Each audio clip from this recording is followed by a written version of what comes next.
tes wawancara. Sehat? Alhamdulillah nggih. Mohon izin untuk biar mempersingkat waktu karena kita sepakat hanya 15 menit untuk menerima beberapa pertanyaan. Komisioner siap? Siap. Nggih. Sesuai sudah lengkap. Pertanyaan pertama, apa yang menjadi tugas dan kewenangan daripada Panwas Kelurahan? Pertama, untuk mengawasi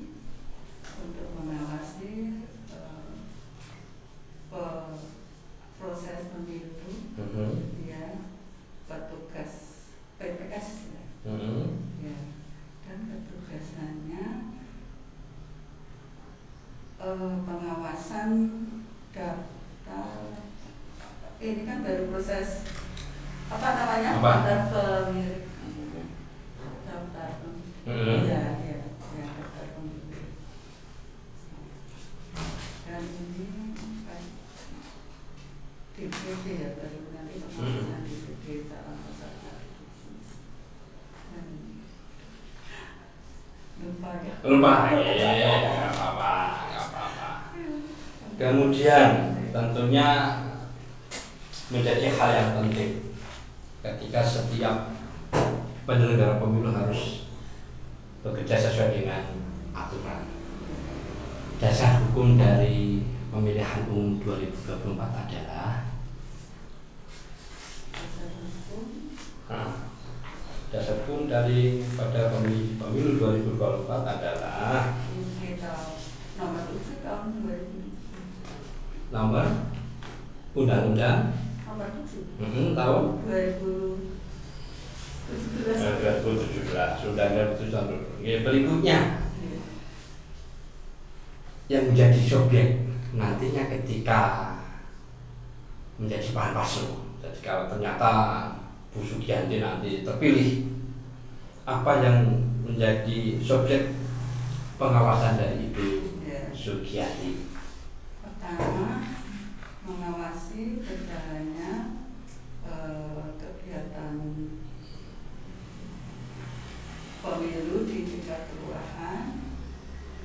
Nanti untuk Pak PPS untuk pengawasan daftar pemilih, Pantale, perekrutan Pantale. Saya ulangi lagi pertanyaannya. Siapa subjek pengawasan pemilu? Subjek ya. Subjek pengawasan. Memang ada subjek dan objek. Pertanyaan adalah siapa subjek daripada pengawasan pemilu? Subjeknya ya proses pemilu ya. Proses pemilu. Kalau objeknya kan ada beberapa objek dalam pengawasan pemilu. Tolong disampaikan. Objeknya petugas pemilu. Tugas pemilu. Terus? Nanti kalau awal ini, ya. kalau sudah kampanye itu semua kegiatan calon-calon. Subjek sudah, objek sudah. Kemudian siapa saja yang bisa dimaksud dengan penyelenggara pemilu? Penyelenggara pemilu itu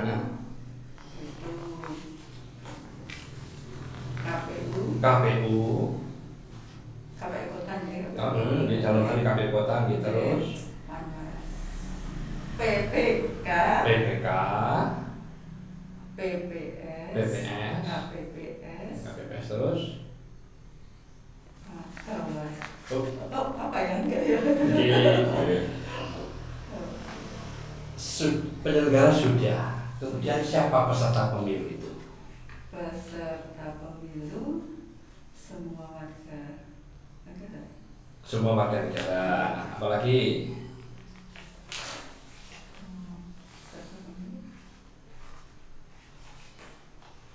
semua warga negara yang sudah berusia 17 tahun. Kalau hak pilih, ya ini hak pilih ya. Hak pilih itu mulai usia 17 tahun atau sudah yang menikah. kalau peserta pemilu, peserta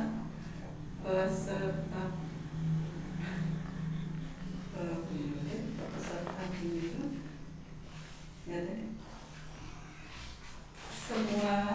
Semua kecuali TNI. Oh iya, oke. Kemudian melihat kurikulum fitnya panjenengan kan bersama-sama dengan saya, artinya sebagai penyelenggara pemilu. Saya ingin tahu ada beberapa tahapan pemilu. Kalau disampaikan ya 4 atau 5 dari tahapan pemilu yang Ibu Yanti ketahui. Tahapannya pertama pemilih ya itu dia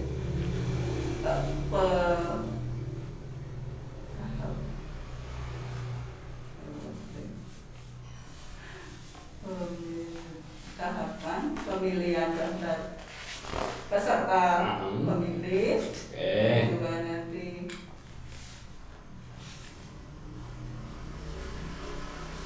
ditetapkan TPS dipilih.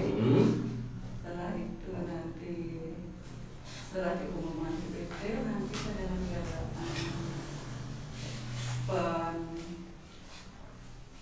pencoblosan, pencoblosan, rekapitulasi. Ya. Sudah.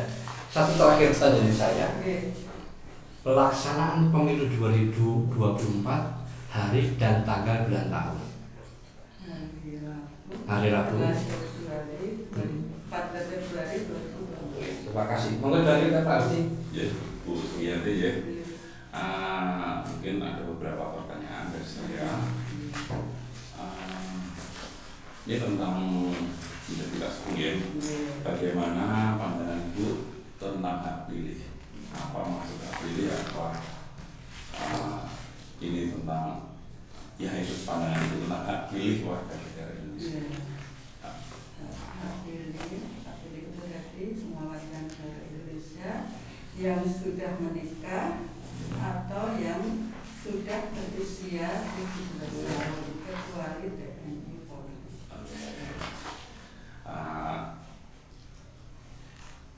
Misalnya Ibu ada kesuatamannya suatu partai politik yang Ibu terserah condong ke arah itu. Misalnya sebagai pandas kalau misalnya Ibu mempunyai pandangan politik bahwa saya mampu dengan suatu partai atau suatu diri saya. Misalnya ini saya tanya. Bagaimana kalau misalnya kalau bisa dipantaskan untuk menahan diri kalau ada ajakan untuk kampanye atau mengikuti kegiatan dari partai tersebut padahal Ibu sendiri merasa wah ini partai saya gitu. Ya, kalau sebagai tanpa hukum memang harus sudah siap netral Mas. Walaupun nanti apapun itu kita harus menunjukkan kenetralitas. Misalnya ini Ibu, suami atau anak Ibu mengajak terus gimana kira-kira? Ya saya sampaikan kalau petugas Panwas, baik Panwas kelurahan itu harus netral, tidak boleh condong untuk mendukung salah satu partai itu memang integritasnya. Cara menjaga netralitas itu bagaimana?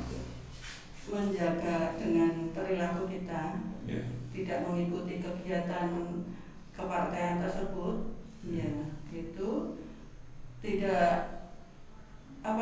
menunjukkan maksudnya untuk pamflet atau kode-kode tingkah laku kita untuk kegiatan dan condong untuk mengikuti partai tersebut. Misalnya ini kembali ke arah gitu ya Bu. Ternyata ada caleg yang mungkin dekat dengan Ibu atau partai juga yang dekat dan memberi nilai nominal tertentu yang mungkin bagi kita rasa lebih wah ini kayaknya. Nah itu bagaimana Bu? sikapnya? Saya tolak. Oke. Terus lagi ya. Nah, jika ini Bu, misalnya kita sebagai misioner ya, Ibu terpilih menjadi Pangdam, kalau diajak mungkin sama berhubung dekat dengan Mas Agung, diajak ini ada tahapan pemilu yang harus kita awasi, tapi Mas Agung nggak usah, itu biar yang lain, padahal Ibu tahu bahwa itu tahapan yang harus diawasi. Dan mungkin itu bagaimana sih Kak Ibu jika kita swasta itu karena nggak ada. Kalau itu sudah suatu kewajiban saya, tugas saya di wilayah kelurahan, saya tetap melakukan.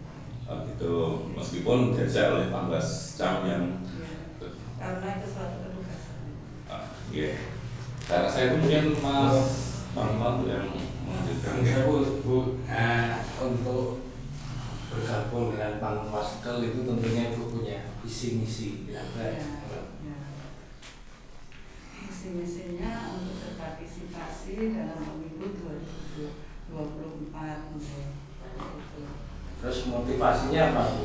Apa yang saya untuk tambahan atau cari pengalaman atau? Kalau pengalaman tidak, karena sudah ya untuk itu saya sudah, dan kenetralitasan juga sudah selama saya menjadi Panwas sudah selama ini cukup pengalaman nih. Kalau pengalaman iya, tapi mungkin sekarang Ibu masih ngasih?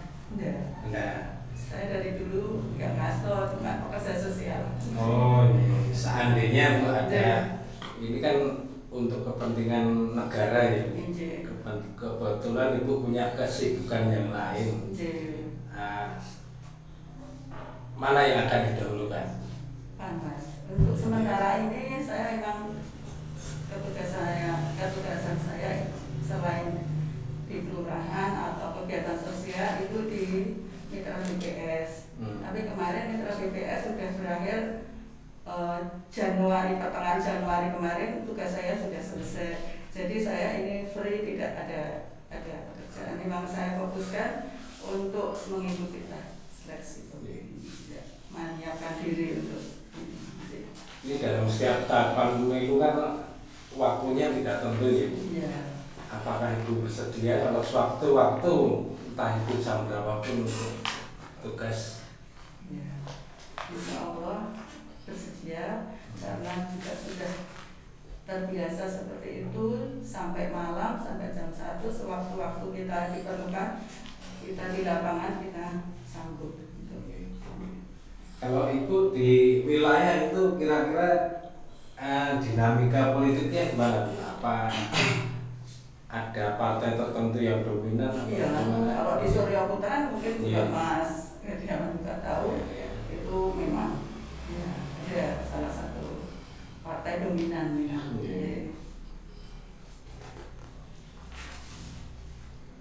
Terus di wilayah itu apakah komunitas pemuda di kelurahan yang bisa itu dilibatkan dalam pengawasan gitu atau gimana? Tapi memang susah kalau di kampung saya, karena sebagian besar itu sudah masuk wilayah partai, itu sudah banyak sekali. Untuk mencari netralitas memang kita harus jeli untuk, tapi ada. Yang saya untuk ngecek ini bisa disebutkan alamat rumahnya, yang alamat domisili itu. Jalan Surya Putra, PP 3 nomor 97 RT 34 RW 09. Ibu present berapa jumlah RW RT di kampung itu? Di kampung? Satu kampung? 3 RW. 3 RW. Di 15 RT. Satu kampung Surya Putra. Kenal dengan Pak Lurah? Pak Lurah? Ya. Bu Lurah atau Pak Lurah sana? Pak Lurah. Oh, Pak Lurah. Yes, sebentar. Satu pertanyaan terakhir. Siapa nama lurah Panembah?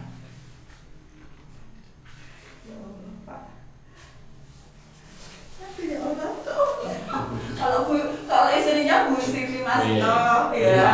4, 3, 2, 1 nggih. Pak Romo, matur nuwun nggih. Bu Yanti. Nggih. Terima kasih sudah melaksanakan tugas dengan baik. Tinggal tunggu nanti proses berikutnya. Ya, terima Matur kasih. nuwun nggih. Matur nuwun. Nggih.